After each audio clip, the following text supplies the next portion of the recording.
Guys, ഇന്നൊരു കുട്ടി day in my ലൈഫാണ് കേട്ടോ. അത് രാവിലെ എഴുന്നേറ്റ് കുളിച്ച് വിളക്കൊക്കെ കത്തിച്ച് പ്രാർത്ഥിച്ചു. അത് കഴിഞ്ഞ് നേരെ അടുക്കളയിലേക്ക് പോയിട്ടോ ബ്രേക്ക്ഫാസ്റ്റ് ഉണ്ടാക്കാനായിട്ട്. അപ്പോൾ ഒരാൾ പല്ലേക്കാൻ പോകുന്നതേ ഉള്ളൂ എഴുന്നേറ്റ്.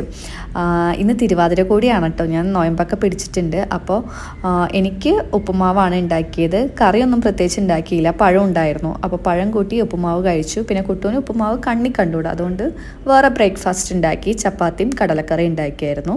മേടിനും കൊടുക്കണമല്ലോ, അപ്പോൾ അവർക്ക് രണ്ടുപേർക്കും അത് കൊടുത്തു.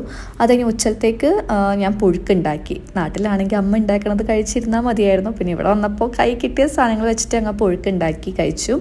വൈകിട്ടായപ്പോൾ ഇവിടുത്തെ ഗുജറാത്തീസിൻ്റെ അമ്പലത്തിൽ പോയായിരുന്നു. രാവിലെ അമ്പലത്തിൽ പോകണമെന്ന് ആഗ്രഹം ഉണ്ടായിരുന്നു, പക്ഷെ അത് നടന്നില്ല. അവിടുത്തെ ശിവലിംഗത്തിന് ഒക്കെ ഉണ്ടാക്കി വെച്ചിട്ടുണ്ട് കേട്ടോ. എനിക്ക് തോന്നുന്നു ശിവരാത്രിയാണല്ലോ വരുന്നത്, അപ്പോൾ അതിൻ്റെ പ്രോഗ്രാമിന് വേണ്ടിയിട്ടായിരിക്കണം. അമ്പലത്തിൽ കയറി തൊഴുതു. പ്രസാദം കിട്ടുമെന്ന് വിചാരിച്ചു, പക്ഷേ ഇവിടെ നമ്മുടെ നാട്ടിൽ കിട്ടണ പോലെ പ്രസാദമൊന്നും കിട്ടില്ല. അറ്റ്ലീസ്റ്റ് ഇച്ചിരി കുങ്കുമെങ്കിലും കിട്ടുമെന്ന് വിചാരിച്ചു, പക്ഷെ കിട്ടില്ല കേട്ടോ. ഇവിടെ സ്വീറ്റ്സ് അങ്ങനെയാണ് പ്രസാദമായിട്ട് കൊടുക്കുന്നത്. അപ്പോൾ ഞാൻ കുറച്ച് സ്വീറ്റ്സ് എടുത്ത് കഴിച്ചു.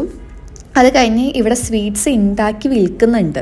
അപ്പോൾ അവിടുന്ന് സ്വീറ്റ്സ് വാങ്ങാലോ എന്ന് വിചാരിച്ച് വന്നതാണ്, പക്ഷെ അത് ക്ലോസ് ചെയ്തേക്കായിരുന്നു കേട്ടോ.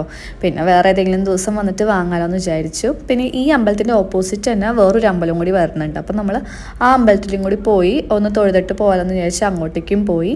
അത് കഴിഞ്ഞ് നേരെ വീട്ടിലേക്ക് വന്നു കേട്ടോ. പിന്നെ വൈകിട്ടത്തേക്ക് ഞാൻ പ്രത്യേകിച്ചൊന്നും ഉണ്ടാക്കിയില്ല. പുഴുക്കുണ്ടായിരുന്നു, പിന്നെ റവ കാച്ചിയതും കുടിച്ചു അങ്ങ് കിടന്നു. അപ്പോൾ ഇത്രയേ ഉള്ളൂ. ചാച്ചാ.